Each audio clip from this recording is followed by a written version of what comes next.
moi c'est Alexandre, ça fait 5 ans que je suis chez Rubio Monocoat. Et Rubio Monocoat, donc c'est un produit de finition qui protège et qui colore les bois et qui vient de Belgique. Et ça fait 15 ans qu'on existe. En fait, la question que tout le monde va se poser à chaque fois, en fait, quand il va faire une rénovation, c'est est-ce que je mets un vernis ou est-ce que je mets une huile? C'est toujours la question qui va se poser. Donc, si en fait on veut un produit filmogène et brillant, donc on va forcément se diriger vers un vernis. Forcément, le côté brillant, moi je ne peux pas le faire parce qu'on est effectivement mat. Tout le temps, Rubio Monocoat sera forcément toujours mat. Un vernis, c'est plus résistant, certes, sauf qu'une fois qu'on a percé de la finition une rayure, il faut tout rénover pour effectivement retrouver un résultat convenable. Rubio Monocoat, application beaucoup plus simple, donc en une seule couche, grâce à la liaison moléculaire. Ça c'est notre petit secret qu'on a effectivement depuis 15 ans, c'est effectivement une molécule qui vient se fixer à la cellulose de bois pour plus jamais s'enlever. C'est comme un tatouage en fait, on vient se fixer et c'est fini. Le seul moyen d'enlever la finition, c'est d'enlever le bois. Donc on est dans le bois, et effectivement l'intérêt de cette finition aussi, c'est qu'une seule couche. Mais effectivement, si par exemple je fais une partie de la pièce, je fais autre chose, je peux revenir faire le reste sans risque de chevauchement. Je peux aussi réparer un endroit en venant poncer, remettre de l'huile et j'ai pas de traces. J'ai pas de chevauchement de finition. Donc effectivement, des fois, le choix va se faire dans la simplicité d'application et la simplicité aussi de réparation. Et souvent, effectivement, l'huile l'emporte sur le vernis. Alors, j'ai des différences de coloris, mais la matité, la brillance sera toujours la même. Après, dans les différences de coloris, on a 40 coloris pour l'intérieur, 25 pour l'extérieur. Donc forcément, entre le rouge, le noir, etc., ça, effectivement, ça va être un côté esthétique que les gens vont rechercher.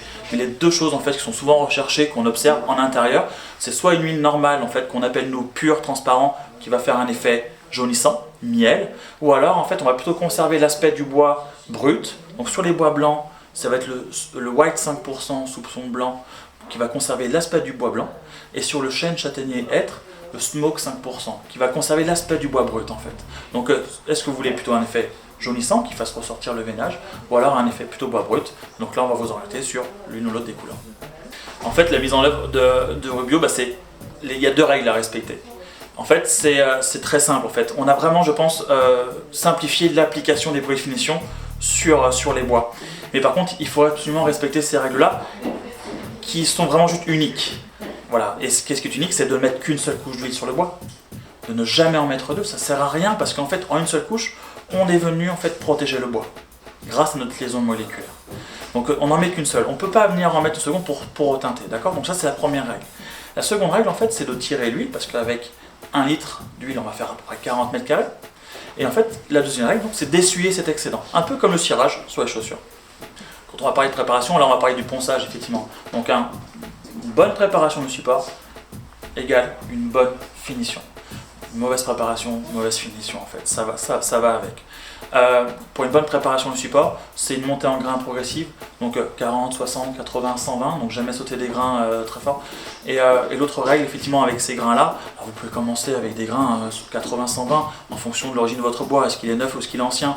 Mais effectivement après l'autre règle importante, c'est l'outillage. Partez plutôt sur du portatif, évitez d'aller sur des outils professionnels comme des ponceuses à bande, effectivement qui sont très difficilement maniables, qui sont des outils de professionnels qui eux-mêmes font des difficultés pour l'utiliser. Donc travaillez des petits outils et vous allez peut-être prendre plus de temps et vous ferez un meilleur travail. Donc pour le protocole intérieur, en fait, on va avoir 3 étapes maxi. Donc le protocole il n'est pas toujours le même. C'est-à-dire qu'en fonction effectivement de la destination de l'huile, si c'est par exemple à la verticale, on va juste mettre de l'huile, on va poncer notre bois et on va mettre de l'huile. Si c'est effectivement à l'horizontale, on va effectivement des fois en fait, mettre une préparation de support aussi pour nettoyer le bois et un surprotecteur. D'accord? Donc en fait, l'étape 1, effectivement, c'est le préparateur qui va dépoussiérer le bois. Donc on le met sur un chiffon ou un balai microfibre en fonction de là où on va mettre l'huile et on va effectivement dépoussiérer notre bois. Ça va dépoussiérer et dégraisser. Ça en fait, ça va sécher en 15 minutes et après on vient mettre notre huile. Donc ça, on va l'appliquer sur toutes les surfaces où on va marcher et manger, table, plan de travail. D'accord? À éviter sur les autres supports, tout ce qui est à la verticale, on va directement passer à l'huile. L'huile, elle est composée d'un bicomposant, de l'accélérateur. L'ensemble des deux fait qu'on a 0 COV, qu'on a la norme jouée, qu'on est autorisé au contact alimentaire. Donc on a un produit qui est très sain, sans solvant, sans COV, je le répète. Donc en fait, absolument mélanger les deux. Le but de l'accélérateur, rapidement, sécher plus vite l'huile. On va passer d'un délai de sage à cœur de 3 semaines à 5 jours. Donc on va pouvoir mettre de l'eau sur le bois 5 jours après. L'odeur va partir plus vite et le piment coulard va aussi sécher beaucoup plus vite. Donc là en fait on a presque terminé, sauf que dans certains cas, l'huile elle va boucher 95% des pores du bois, mais 95 c'est pas 100. Et quand je suis dans le cas plutôt d'un plan de travail ou d'une table où j'ai de l'eau qui va stagner avec un verre par dessus, il faut vraiment que je sois à 100%, sinon l'eau va pouvoir rentrer. Et donc en fait, qui c'est qui va permettre d'aller au 100%? Ça s'appelle le métallisant universel. Le métallisant universel, on va le mettre 24 heures après l'huile. Lui il va sécher en 8 heures. Donc on l'applique comme l'huile, effectivement, même principe d'application. Et c'est terminé. Donc, maintenant, le rendement, 1 litre pour 150 à 200 mètres carrés. Donc il faut vraiment très très peu. Maintenant pour l'extérieur, parce qu'effectivement là on a vu l'intérieur, en fait pour l'extérieur c'est beaucoup plus simple, il n'y a pas autant d'étapes. Si votre bois est dehors, on va le nettoyer, donc on va passer un shampoing que nous on appelle préparateur extérieur. On va nettoyer le bois, donc on va le shampouiner, on va mettre de l'eau, frotter pour le shampouiner, rincer, et après on va mettre l'huile, une fois que le bois sera sec. Et c'est terminé en une seule couche, on va protéger son bois, le bois en extérieur ne va pas s'écailler, donc la rénovation se fera aussi sans ponçage. Et c'est ça aussi l'intérêt aussi d'une huile en extérieur.